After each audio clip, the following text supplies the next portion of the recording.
दोस्तों अगर आपको हमारा वीडियो पसंद आया है तो इस वीडियो को लाइक करें और हमारे चैनल को सब्सक्राइब करें तथा नोटिफिकेशन पाने के लिए बेल आइकन पर क्लिक करें ताकि हमारी वीडियो सब। Hello friends, myself Yogesh Kumar Pandey YouTube channel में आप सभी का स्वागत है। क्लास 10th का बहुपद हम ले रहे थे। बहुपद के बहुत सारे पार्ट्स मैंने अपलोड कर चुके हैं। चाहिए कुछ उसी में से कुछ आगे बढ़ते हैं। शून्यक और उनके गुणांकों के बीच में संबंध क्या होता है, इस पे हम चर्चा करते हैं। इस पे हम एक दो क्वेश्चन लेंगे। शून्यक, ठीक है। शून्यक क्या होता है, इससे पहले वीडियो में बताया था। शून्यक का मतलब क्या होता है, उस बहुपद को जीरो करने वाला नंबर, है ना। मतलब उस ऐसा कोई वैल्यू हम रखते हैं ताकि वो बहुपद की वैल्यू क्या हो जाए, जीरो हो जाए, जिसको हमने के कहा था, पी के इक्वल टू जीरो, आपको याद होगा। मतलब वो शून्यक कहलाता है, ठीक है। इसमें हम 3 पे बात करेंगे। एक सिंपल एक चर के लिए, है ना, मतलब जिसमें केवल इक्वेशन ax + b इस टाइप का हो, जिसको रेखीय बोलते हैं हम लोग, लीनियर बोलते हैं। दूसरा होगा इक्वेशन वर्ग समीकरण का x² + bx + c, है ना। तीसरा घात 3 वाले समीकरण का, है ना, ax³ + bx। इस प्रकार से हम घात 3 वाले 3 प्रकार के हम बहुपदों का यहाँ पर शून्यक और उसके गुणांक का मतलब समझ में आ गया होगा। x के जो कोफिशिएंट होते हैं, ना, जैसे ax², तो x² का जो गुणांक है वो क्या होगा, a होगा, ठीक है। bx, तो x का गुणांक क्या होगा, b होगा। तो इस पे हम चर्चा करने वाले हैं। इनके बीच के रिलेशन के बीच में हम चर्चा करने वाले हैं कि इनके दोनों के बीच में क्या रिलेशन होता है। तो आइए, पहला जो पॉइंट है वो पहला पॉइंट है रेखीय समीकरण। तो एक बहुपद हम लेते हैं px = ax + b, तब इसके शून्यक के बीच में संबंध क्या होगा, शून्यक = -b/a, ठीक है। इसका मतलब -b का मतलब क्या होगा, -b क्या है, अचर पद। देखिए भाई, यहाँ पर अचर पद है ना। और नीचे में क्या है, a क्या है, x के गुणांक। इस प्रकार से ये एक चर वाले हैं। दूसरा देखिए, अगर हम इसको ऐसा लेते हैं ax² + bx + c, तब इसके जो मानते हैं कि माना इसके दो शून्यक है, अल्फ़ा व बीटा। इसकी को हम मूल भी कहते हैं, याद होगा आपको, अल्फ़ा और बीटा हैं। तब इसका क्या होगा, अल्फ़ा + b = -b/a। और याद होगा -b की बात करते हैं तो b क्या है, x के गुणांक हैं। तो यहाँ पे क्या होगा, x के गुणांक, है ना। और यहाँ पर नीचे में देखिए a क्या है भाई, a है x² के गुणांक। तो ये समझ में आ गया होगा। इनका मल्टीप्लिकेशन बात करते हैं तो अल्फ़ा × बीटा क्या हो जाएगा, अल्फ़ा × बीटा जो होगा वो c/a होता है। c/a का मतलब क्या होगा, ये होगा c मतलब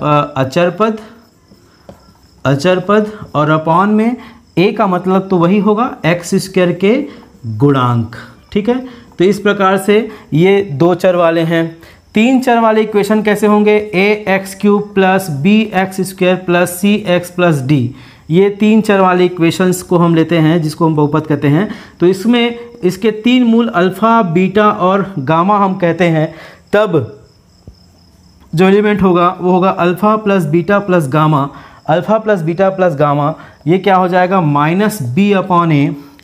नेक्स्ट इसमें लिख सकते हैं अल्फ़ा × बीटा × गामा, ये क्या हो जाएगा, -d/a। और इसमें एक और पॉइंट नोट कर लीजिएगा, इसके आप समझ में आ गया होगा क्या करना है। Alpha × beta + beta × gamma + gamma × alpha, ठीक है। इसकी वैल्यू हो जाएगी c/a। अब लोग सर ये b/a d/c क्या है, आप समझ रहे होंगे कि जो b है वह क्या है, b क्या है, x² के गुणांक हैं। आप मैं साइड में लिख देता हूँ ताकि आपको समझ में आ जाए। और a क्या है, a है x³ के गुणांक हैं। उसके बाद c क्या है, c x के गुणांक हैं। और d क्या है, d है अचर पद। तो इस प्रकार से जो रिलेशन है, क्या उनके गुणांक और शून्यक के बीच में क्या रिलेशन होता है, इस पे मैंने एक सामान्य जानकारी आपको दिया। ये फार्मूले आपको याद रखने हैं। जब तक ये फार्मूला याद नहीं रहेगा, आगे के क्वेश्चन आपके सॉल्व नहीं होंगे। 1-2 क्वेश्चन मैं लेता हूँ इस पर, पहले इसको आप नोट करिएगा, ठीक है। ये समझ में आया कि नहीं। थर्ड वाला देखिएगा, क्यूब वाली इक्वेशन है, उनके योगफल क्या होगा, उनके शून्यक अल्फा बीटा गामा मान लेते हैं 3 शून्यक हैं। शून्यक का मतलब समझ में आ गया होगा, इसमें से एक वैल्यू को यहाँ पुट करेंगे 0 हो जाएगा, इसको पुट करेंगे 0 हो जाएगा, इसको पुट करेंगे 0 हो जाएगा। क्लियर हो रहा है। और शून्यक अगर क्लियर करना है तो इससे पहले वाले वीडियो में आप जाकर के शून्यक क्या होता है इस पर आप चर्चा कर सकते हैं, देख सकते हैं। तो यहाँ पे alpha plus beta plus gamma is equal क्या होगा, माइनस बी अपॉन ए। बी क्या है, बी है एक्स स्क्वायर का गुणांक और ए क्या है एक्स की घात 3 का गुणांक।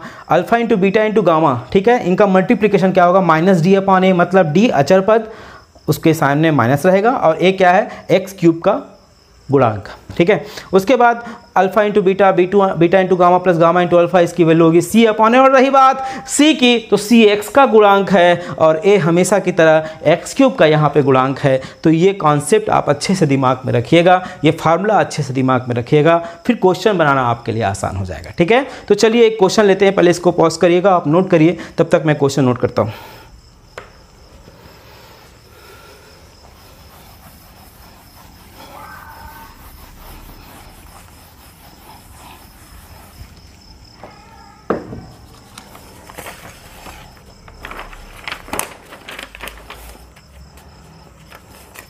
क्वेश्चन कुछ ऐसा आएगा।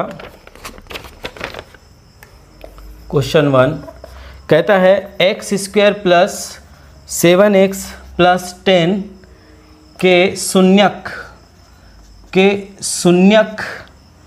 ज्ञात करें। पहला क्वेश्चन है ना, इसके शून्यक ज्ञात करने हैं। इससे पहले वाले वीडियो में शून्यक कह सकता हूँ, है ना, शून्यक के बारे में आपको बताया था। एवं शून्यक व गुणांक, शून्यक व गुणांकों के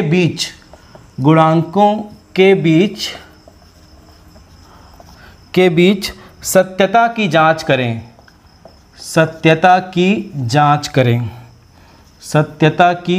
करें। देखिए भाई, इसको हमको कैसे सॉल्व करना है, ध्यान दीजिएगा। ठीक है, यहाँ पर सत्यता की जांच करनी है आपको। तो देखिए, सबसे पहली बात क्वेश्चन क्या कहता है, x square plus 7x plus 10 के शून्यक ज्ञात कीजिए। शून्यक ज्ञात करने का मतलब क्या होगा, एक्स की वैल्यू फाइंड आउट करना। ठीक है, तो यहाँ पर जो दिया हुआ है px वो क्या है, x square plus 7x plus 10। ठीक है, इसको आपको कैलकुलेट करना है। तो कैसे हो जाएगा जी, देखिए तो यहाँ पे 10x स्क्वायर है, तो कैसे तोड़ते हैं, 5 दूनी 10 है ना भाई, 5x 2x और 10 कितना हो जाएगा, x धन 5, यहाँ 2 x धन 5, ये क्या होगा x plus 5 and x plus 2। अब अपने आप से क्वेश्चन कीजिए कि x की जगह पर मैं क्या रखूँ तो ये 0 हो जाए। तो सिंपल सी बात, यहाँ 5 है तो मैं -5 रखूँगा तो 0 हो जाएगा। इसका मतलब x इक्वल टू -5 एक एलिमेंट है जो इसको 0 करता है और x इक्वल टू -2 एक एलिमेंट है जो इसको 0 करता है। इसका मतलब ये तय हुआ कि इसके शून्यक क्या क्या हो जाएंगे जी, इसके शून्यक हो जाएंगे -5 और -2, 2 शून्यक होंगे। इसी को मैं अल्फ़ा कह देता हूँ, alpha is equal to -5, beta equal to -2। तो ये पहला यहाँ से लेकर यहाँ तक का जो आंसर है ना इसका, ये हुआ कि अल्फ़ा और बीटा मतलब इसके 2 शून्यक हैं, -5 और 2। आप ध्यान से देखिए, -2 को जब यहाँ पुट करेंगे तो आप इसकी वैल्यू 0 कर पाएंगे। आप चेक कर सकते हैं कि -2 को रखेंगे तो 0 हो जाएगा, -5 को रखेंगे तो 0 हो जाएगा। अर्थात इसके शून्यक जो होंगे वो -5 और -2 होंगे। ओके, शून्यक की बात खत्म करते हैं। उसके बाद जो नीचे लाइन कहा वो थोड़ा गड़बड़ है, शून्यक व गुणांकों के बीच सत्यता की जाँच कीजिए। अब ये देखिए, मैंने 3 प्रकार के आपको बहुपद बताए हैं, एक रेखीय, एक वर्ग समीकरण वाला, एक क्यूब वाला। तो ये किस में फंस रहा है, वर्ग समीकरण फंस रहा है। वर्ग समीकरण में आप जानते हैं शून्यक की योगफल alpha plus beta is equal क्या होता है, -b अपॉन ए, यही होता है ना भाई। तो चलिए पहले योगफल को चेक कर लेते हैं। अल्फा प्लस बीटा मतलब क्या होगा, -5 -7, सॉरी -2 ना, यहाँ पर बीटा की वैल्यू -2 है। ओके, ये -2। अच्छा, b की वैल्यू देखो ध्यान से, यहाँ पे क्या है, ax स्क्वायर है ना, बेसिक इसका जो फॉर्म होता है क्या होता है जी, ax square plus bx plus c।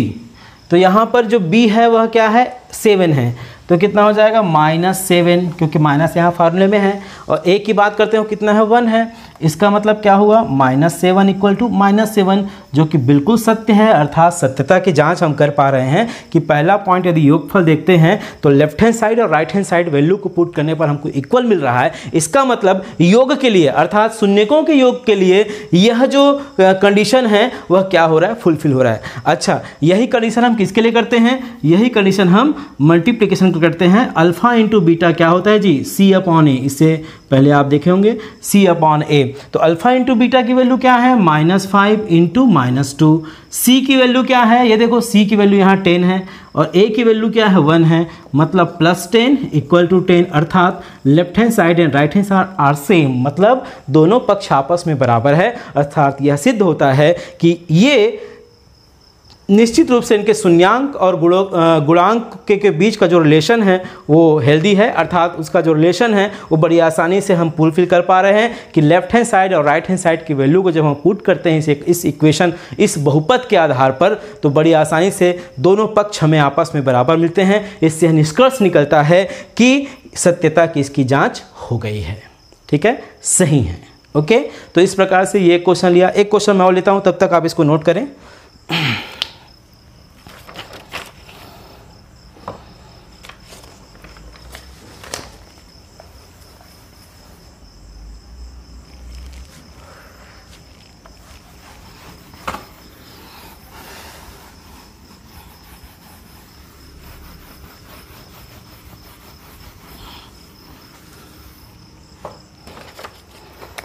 Question number 2 हम लेते हैं। कहता है एक द्विघात बहुपद ज्ञात करें। एक द्विघात बहुपद ज्ञात करें जिसका योगफल एवं गुणनफल क्रमशः -3 एवं 2 है। ठीक है, -3 एवं 2 है। अच्छा, अब देखिए भाई, यहाँ पे क्या क्वेश्चन कह रहा है कि एक द्विघात बहुपद ज्ञात करें जिसका योगफल एवं गुणनफल क्रमशः -3 एवं 2 है, मतलब उसका योगफल और गुणनफल -3 और 2 है। तो सबसे पहली बात, एक सॉल्यूशन इसका देख लेते हैं। कहता है कि एक द्विघात का मतलब क्या होगा भाई, ये होगा ax² + bx + c। ये लाइन समझ में आ गया होगा, इसको हम इक्वेशन नंबर 1 कहते हैं। अब जो दिया है, क्या दिया है, दिया है कि इसके जो शून्यक है ना भाई, वो ज्ञात, जिसका योगफल है ना, यहाँ पे ज्ञात करें जिसके शून्यकों का ना, यहाँ पे थोड़ा सा लिखना गलत हो गया है, जिनके शून्यकों ठीक है के गुणनफल, जिसके शून्यकों के योगफल है ना, के योगफल एवं गुणनफल क्रमशः ऋण 3 है। तो दिया है शून्यक का योगफल अल्फा प्लस बीटा कितना दिया है, -3, अल्फा इंटू बीटा कितना दिया है, 2। तो इस प्रकार से आपने शून्यक के जो रूल दिए हुए हैं कि भाई शून्यक हमने माना 2 अल्फा बीटा शून्यक है इनके, तब योगफल और गुणनफल इसमें दिया हुआ है। यहाँ ध्यान दीजिएगा, योगफल की बात आपको याद होगा, -b/a होता है, कितना हो जाएगा, -3। ये माइनस कंप्लीट होगा। a की वैल्यू हम एज्यूम कर लेते हैं कि भाई a की वैल्यू 1 है। ठीक है, उसके अकॉर्डिंग हम b और c की वैल्यू फाइंड आउट करेंगे। तो यहाँ पर b की वैल्यू कितना मिल जाएगा, इसके हिसाब से 3 होगा। a को हमने फिक्स रखा, तो इसमें देखो क्या हो जाएगा, c/a = a की वैल्यू हमने फिक्स रखा, तो c = कितना होगा, 2। इस प्रकार से आप देखें कि a = 1, b = 3, c = 2। इस प्रकार से a b c की वैल्यू हमने फाइंड आउट कर लिया। तब जो बहुपद होगा px, वो कितना हो जाएगा, x² + 3x + 2। अब एक प्रश्न आप यहाँ उठा सकते हैं कि सर a = हमने 1 ही क्यों लिया। ओके, आप इसमें बहुत सारे बहुपद बना सकते हैं। ठीक है, कैसे बना सकते हैं, a की वैल्यू मान लो चलो 2 रख लेते हैं, 2 रखेंगे तो b की वैल्यू यहाँ 6 हो जाएगा, c की वैल्यू यहाँ 4 हो जाएगा भाई। a की वैल्यू मान लो 3 रख लेते हैं तो b की वैल्यू 3 3 9 हो जाएगा और यहाँ पे 6 हो जाएगा। मतलब इससे बहुत सारे दो चर वाले द्विघात बहुपद आपको बनाना होगा। तो a की वैल्यू आप रखते जाइए और उतने सारे बहुत सारे आपको क्या मिल जाएंगे, द्विघात बहुपद आपको मिलते जाएंगे। तो ये a की वैल्यू एट रैंडम मैंने 1 लिया, आप 2 लिए, 3 लिए, 4 लिए, 5 जो भी ले। हमारा उद्देश्य क्या है, हमारा उद्देश्य है एक द्विघात बहुपद हमको तैयार करना जो कि कुछ ऐसा है। एक बार फिर से मैं रिकॉल करता हूं कि एक द्विघात बहुपद ज्ञात करें जिसके शून्यकों के योगफल एवं गुणनफल क्रमशः -3 एवं 2 है। तब हमने एक स्टैंडर्ड मान लिया कि भाई क्या कि ax² + bx + c एक द्विघात समीकरण है और द्विघात समीकरण के जो मूल हैं वो अल्फा बीटा है और अल्फा बीटा का योगफल अकॉर्डिंग टू क्वेश्चन -3 दिया है, उनका मल्टीप्लिकेशन अकॉर्डिंग टू क्वेश्चन 2 दिया है। बट योगफल इससे पहले मैंने आपको बताया था कि योगफल अल्फा + बीटा = -b/a होता है। उसके जगह मैंने यहाँ पे पुट किया, a की वैल्यू मैंने 1 एज्यूम किया तो b की वैल्यू हमको 3 मिला। इसी के अकॉर्डिंग c/a = है तो c की वैल्यू 2 मिला। जब a, b और c जो अचर पद हैं वो आपको जब मिल जाते हैं तब उसको इक्वेशन 1 में जब आप पुट करते हैं तो बड़ी आसानी से एक वर्ग समीकरण मिल जाता है। प्रश्न यह उठ रहा है कि भाई a = 1 ही क्यों लिए, 2 क्यों नहीं लिए? आप 2 लेके बनाइए, 3 लेके बनाइए, 4 लेके बनाइए, 1000 जो लेना है बनाइए। लेकिन आपका उद्देश्य, परम और चरम उद्देश्य क्या था? एक द्विघात बहुपद ज्ञात करना था। तो द्विघात बहुपद आप a की अलग अलग वैल्यूज़ के लिए बड़ी आसानी से फाइंड आउट कर सकते हैं। ठीक है, तो प्यारे बच्चों, मैं समझता हूँ आप सबको अच्छे से क्लियर हो गया होगा कि शून्यक और गुणांकों के बीच में क्या रिलेशन होता है। इस रिलेटेड मैंने 2 क्वेश्चन बताए। आप कम से कम 3-4 क्वेश्चन आप बड़ी आसानी से अच्छे से बनाइए। इस वीडियो को देख करके जितने होमवर्क आप कर सकते हैं, जो इस एक्सरसाइज के जितने भी क्वेश्चंस हैं उसको बना के देखिए। और कुछ दिक्कत जाती है तो मुझसे संपर्क करें 9827950890 व्हाट्सएप पर और टेलीग्राम पर आप पर्सनली मुझसे बात कर सकते हैं और अपना क्वेश्चन रख सकते हैं। आप सभी ने इतने ध्यान से देखा उसके लिए बहुत बहुत धन्यवाद।